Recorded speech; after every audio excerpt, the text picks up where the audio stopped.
Hello dear students, welcome to our channel educational goal. और आज के इस वीडियो में हम क्लास 10th की अभी जो हाफ ईयरली एग्जाम हुई थी, अर्धवार्षिक परीक्षा, उसी का सॉल्यूशन देखने वाले हैं। तो जो भी चैनल पर नए हैं उनसे रिक्वेस्ट है कि चैनल को सब्सक्राइब करें और वीडियो के अंत तक बने रहें। ठीक है, तो चलिए स्टार्ट करते हैं। देखिए, आपको 75 मार्क्स का ये पेपर आया है और इसमें प्रश्नों की संख्या है 16। ठीक है, सबसे पहले आपको पैसेज है। पैसेज स्वामी और उसके 4 दोस्तों के बारे में है। आपने भी एग्जाम में इसको पढ़ा होगा। उसके 4 दोस्तों के अलग अलग कैरेक्टरिस्टिक्स है, अलग अलग गुण हैं। कोई ताकतवर है, कोई पढ़ने में अच्छा है, कोई जो है वो थोड़ा पढ़ने में कमज़ोर है। ये सारे उसके दोस्त हैं। तो उसी के बारे में ये इस पैसेज में बताया गया है। सीधे हम इसके ऑब्जेक्टिव्स पर आते हैं। तो देखिए, सबसे पहला क्वेश्चन है, स्वामी's friend who was quite confident and also the monitor was, कि स्वामी का वो दोस्त जो बहुत कॉन्फिडेंट था और क्लास का मॉनिटर भी था, तो वो कौन था? सोमू था। ये जो मैंने इनको हाईलाइट कर रखा है, यही इनके सही आंसर है। तो इसमें आ जाएगा, पहले वाले में सोमू आ जाएगा। अगला वाला है, the big strong fellow was, कि वो स्वामी का दोस्त जो बहुत ही ज़्यादा मजबूत है, जिसके मसल्स हैं, तो वो कौन है? मनी है। ठीक है, तो सी वाला ऑप्शन आ जाएगा इसमें, मनी। अब आगे बढ़ते हैं। अगला क्वेश्चन है हमारा question number 3, Shankar was the boy who scored about. Shankar वो लड़का था जो कितना स्कोर करता था? 90%। हर एग्जाम में वो 90% स्कोर करता था। उसके बाद अगला क्वेश्चन है, Swami's friend who was very much like him was. Swami का वो मित्र जो बिल्कुल उसके समान था, तो वो कौन था? सैमुअल था। ठीक है, उसके बाद, the boy who had a Tamil novel under his arm and his cap at an angle was, कि वो लड़का जिसके हाथ में हमेशा तमिल भाषा का साहित्य रहता था और उसकी केप वो एक तरफ लगाता था, वो कौन था? तो मनी था। ठीक है, तो ये सारे आपके ऑब्जेक्टिव्स हो गए। अब आगे देखते हैं। अगला जो क्वेश्चन है वो फिर से एक पैसेज है, और पैसेज है जो शार्क होती है समुद्र में, वाइट शार्क। शार्क को एक खतरनाक मछली माना जाता है, जो हमला करने में माहिर होती है। सबसे खतरनाक मछली शार्क को ही माना जाता है, और ये वाइट शार्क हैं। और इनके बारे में बताया गया है कि कैसे अपने शरीर के टेम्परेचर को ये मेंटेन करती है, 14 डिग्री ज़्यादा कर सकती है आसपास के वातावरण से। उसके बाद इनके बारे में ये बताया गया है कि इनको मनुष्य को मारने में कोई इंटरेस्ट नहीं है, लेकिन जिज्ञासावश ये मनुष्य को मार देती है ना। और उसके बाद कुछ देश हैं जैसे कि ऑस्ट्रेलिया, यूएस, नामीबिया, अफ्रीका, इन्होंने इसके शिकार पर प्रतिबंध लगवा दिया है, क्योंकि इनको बहुत ज़्यादा इनका हंटिंग होने लग गई थी। इसलिए इनको अब प्रतिबंधित कर दिया गया है कि भाई इनको कोई मार नहीं सकता। तो सारा पैसेज हमारा वाइट शार्क के ऊपर है। अब हम सीधे इसके क्वेश्चन आंसर के ऊपर आते हैं। तो देखिए ज़रा, a shark is not an individual because, कि एक शार्क जो मछली होती है वो अकेले नहीं रहती है, क्योंकि वो ग्रुप में शिकार करती है। It hunts in groups eight times. ठीक है, तो ये एक सोशल है अपने आप में। शार्क मतलब अपने बाकी जो इसकी जो फैमिली मेम्बर्स हैं उनके साथ शार्क रहती है, इसलिए इसमें ऑप्शन आएगा सी। और आप इसको पैसेज में भी देख सकते हैं इसी बात को। अगर हम यहाँ देखते हैं तो हम पाते हैं कि देखिए ज़रा, it is not an individual but a social animal that at times hunts. ये वही बात लिखी हुई है जो मैंने नीचे आंसर लगाया हुआ है। फिर उसके बाद, the country which has not declared white shark A protected species is, कि वो देश जिसने सफ़ेद शार्क को संरक्षित प्रजाति नहीं बताया है वो कौन है? तो वो इंडिया है। बाकी सभी ने संरक्षित कर रखा है। अगला है, the shark has the ability to maintain its body temperature, कि शार्क में एक एबिलिटी होती है कि कि वो अपने शरीर के तापमान को कैसे मेंटेन कर सकती है। तो देखिए 14 डिग्री ज़्यादा कर सकती है वो, अपने आसपास के पानी जो वो है उससे 14 डिग्री अधिक अपने शरीर का तापमान वो मेंटेन कर सकती है। फिर उसके बाद है शार्क्स अटैक ह्यूमन बींग्स, मनुष्य पर हमला क्यों करती है?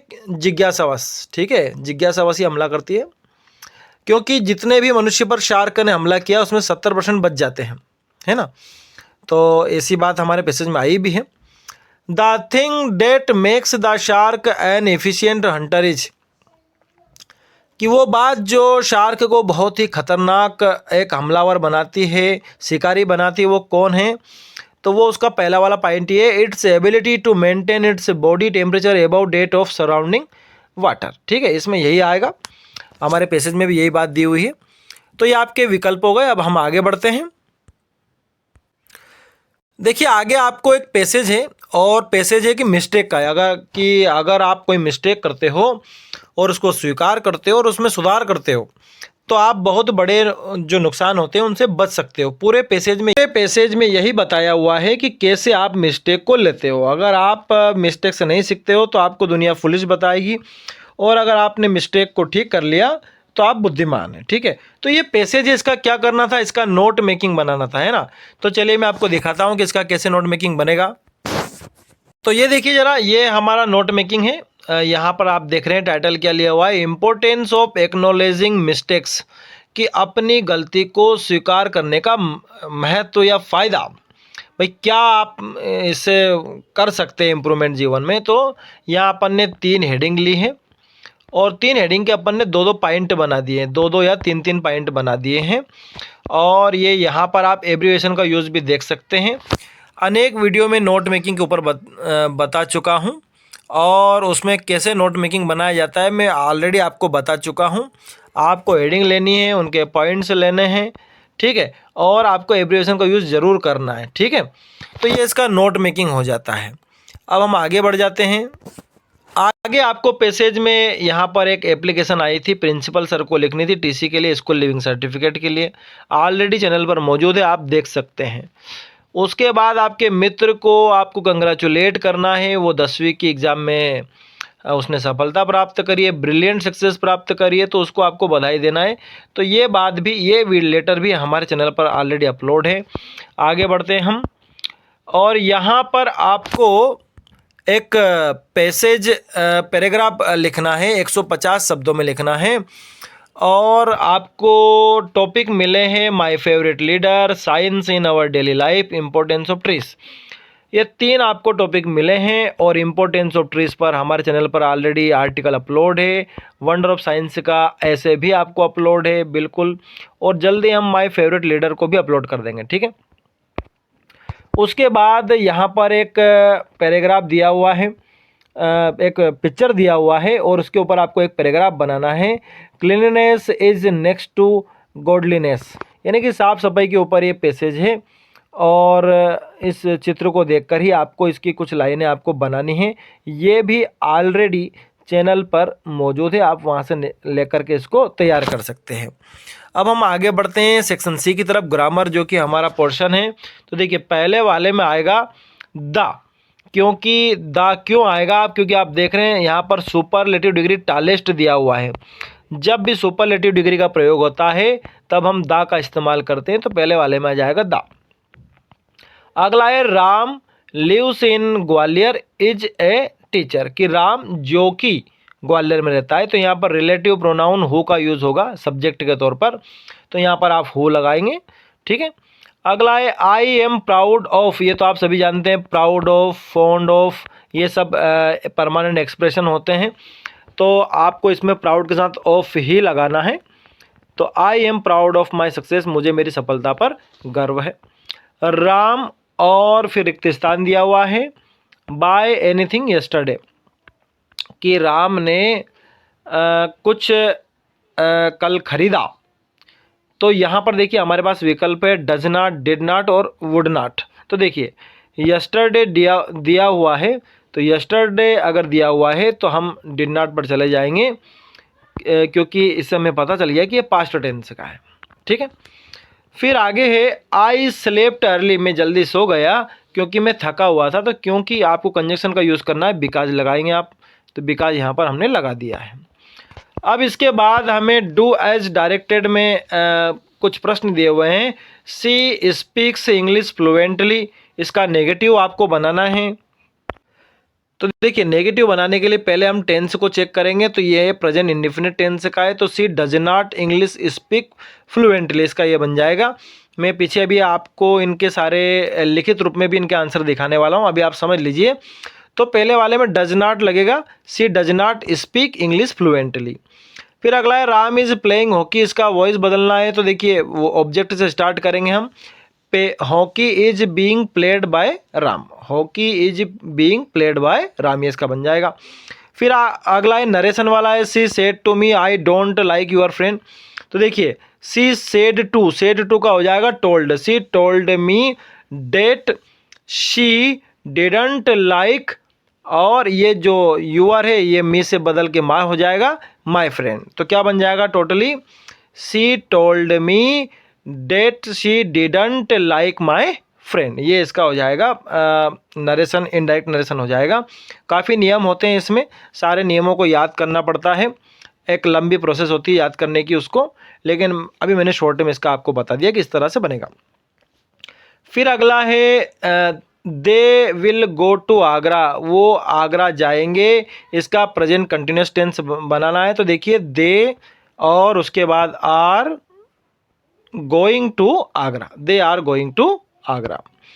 फिर अगला है Sharad ran fast he won the race, कि शरद तेज दौड़ा वो रेस जीत गया। तो देखिए दोनों को जोड़ना है, तो दोनों को आप एंड से भी जोड़ सकते हो, Sharad ran fast and won the race, and won the race, या फिर आप ये भी इसको सो से भी जोड़ सकते हो कि Sharad ran fast so he won the race. दोनों प्रकार से आप जोड़ सकते हैं, एंड से भी जोड़ सकते हैं, एंड से आसानी है, कोई दिक्कत नहीं है जोड़ने में, Sharad ran fast and won the race. और अगर आप सो से जोड़ना चाहे तो भी जोड़ सकते हैं कि शरद तेज जोड़ा इसलिए वो रेस जीत गया। इनको मैं दिखा देता हूँ आपको। देखिए यहाँ पर मैंने ग्रामर के सारे आंसर दिए हुए हैं, शुरू वाले में द आएगा, फिर हु आएगा, ऑफ, डिड नॉट और बिकॉज, और यहाँ पर ये सारे आंसर दिए हुए हैं।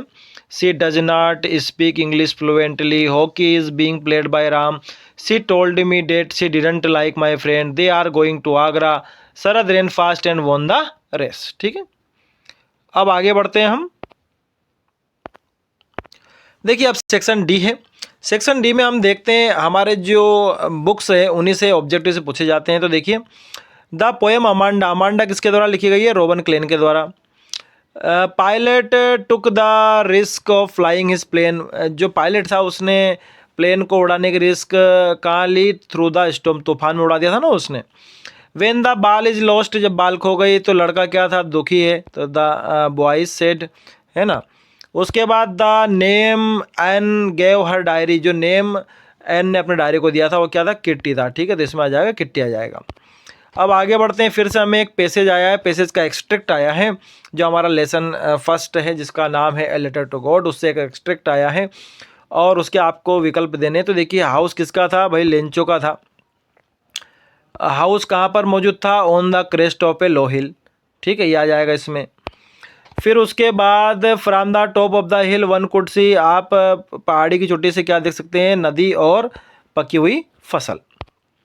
आगे देखते हैं, फिर आपको एक पोयम आई है और ये पोयम जो है फायर एंड आइस से आई हुई है। इसके आपको 3 ऑब्जेक्टिव्स दिए गए हैं, इनके आंसर देने हैं कि the word it here refers to, it शब्द किसके लिए आया है, संसार के लिए आया है, तो द वर्ल्ड आ जाएगा पहले वाले में।